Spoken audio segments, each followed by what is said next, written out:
Blackbeard the Pirate is a name that almost everyone knows. Every school-age child has heard his name at least once. We know of him as a notorious villain and the vicious pirate king of the golden age of piracy. I'm Baylus C. Brooks, and this is Quest for Blackbeard, the true story of Edward Teach and his world.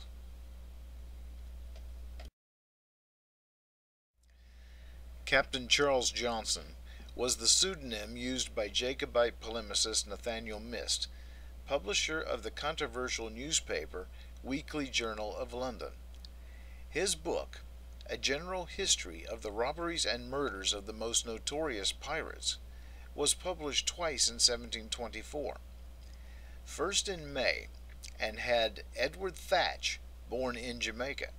His second edition, appearing only 6 months later, changed Blackbeard's name to Edward Teach, and told that he was born in Bristol, England, and only worked as a privateer on Jamaica.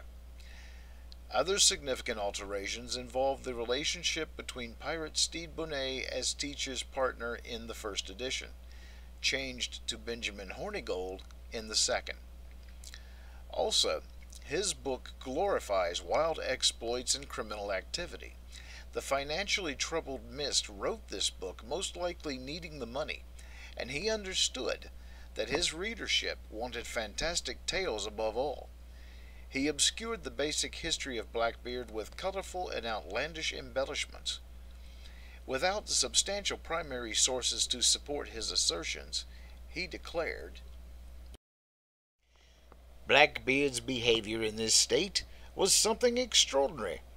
For while his sloop lay in Ocracoke Inlet, and he assured a plantation where his wife lived, with whom after he had lain all night, it was his custom to invite 5 or 6 of his brutal companions to come ashore, and he would force her to prostitute herself to them all, one after another, before his face.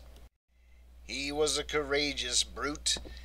Blackbeard, without any provocation, privately draws out a small pair of pistols and cocks them under the table, which being perceived by the man, he withdrew and went upon deck, leaving Hans the pilot and the captain together.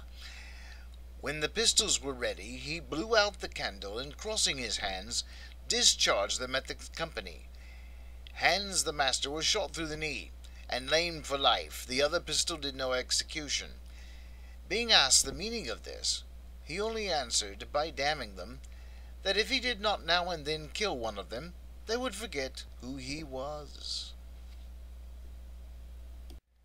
Some of his frolics of wickedness were so extravagant, as if he aimed at making his men believe he was a devil incarnate. For being one day at sea, and a little flushed with drink, Come, says he, let us make a hell of our own, and try how long we can bear it. Accordingly, he, with 2 or 3 others, went down into the hold, and closing up all the hatches, filled several pots full of brimstone and other combustible matter, set it on fire, and so they continued till they were almost suffocated. When some of the men cried out for air, at length he opened the hatches, not a little pleased that he held out the longest. Even the woodcuts from the 2 editions show Edward Teach to be quite a different man. These passages showcase the rhetoric of later popular pirate writers and even some early pirate scholars. Volumes of this oratory followed a general history. The demeaning and abusive historiography of Blackbeard today comprises a vast collection, and almost every word can inevitably be traced back to one source, a general history. A single primary source presents historians with a serious problem. How much of this book can be believed? With no other sources to confirm or deny these events, scholars have been forced to accept these details unequivocally. 290 years later, we still see Blackbeard as almost inhuman, a monster without morals. This is simply not true. More needs to be learned, for Mist's book is highly unreliable as an historical source. Using other available sources, scholars have begun to see Edward Teach as strikingly different than Nathaniel Mist portrayed him to be in a general history. Pirate scholar Arnie Bielszewski finds great fault with Mist.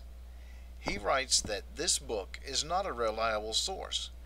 The chapter on Blackbeard is particularly riddled with exaggerations, misunderstandings, and factual errors. Thus it does not come as a surprise that readers often find the same misleading story retold. Consequently, all surviving primary sources deserve special attention as correctives. Bielszewski is correct. Newly discovered records prove this. In Quest for Blackbeard, the true story of Edward Teach and his world, the true Edward Teach is revealed to you for the first time, and he is not at all like Mist wrote him to be. Moreover, Teach became a prime target in the ensuing war against pirates. The British government may have actively sought to diminish his growing reputation. It is not certain why Mist altered his text to allow Blackbeard to receive the gift of La Concorde, or as we know it today, the Queen Anne's Revenge, from his supposed master Benjamin Hornigold. The literary effect carried a biblical allusion to humanity's plucking the apple from the tree of knowledge. At this point, Mist perhaps inferred that evil took root with pirates. Teach's renowned and massive 40-gun fifth-rate frigate with its 3 consort ships cowing the mighty port of Charlestown carried immense respect. But the enormously successful pirate Edward Teach was not the notorious and villainous Pirate King Blackbeard, or Satan from hell, as Mist wrote him to be. He was an educated aristocrat, likely grandson of an Anglican minister trained at Oxford. His family in Spanish Town, Jamaica, owned an estate with slaves. They probably rode in their personal carriage to church and conversed with assemblymen and their families in the palace square. And he was a veteran, having served his nation during Queen Anne's War aboard a massive 60-gun frigate of the Royal Navy.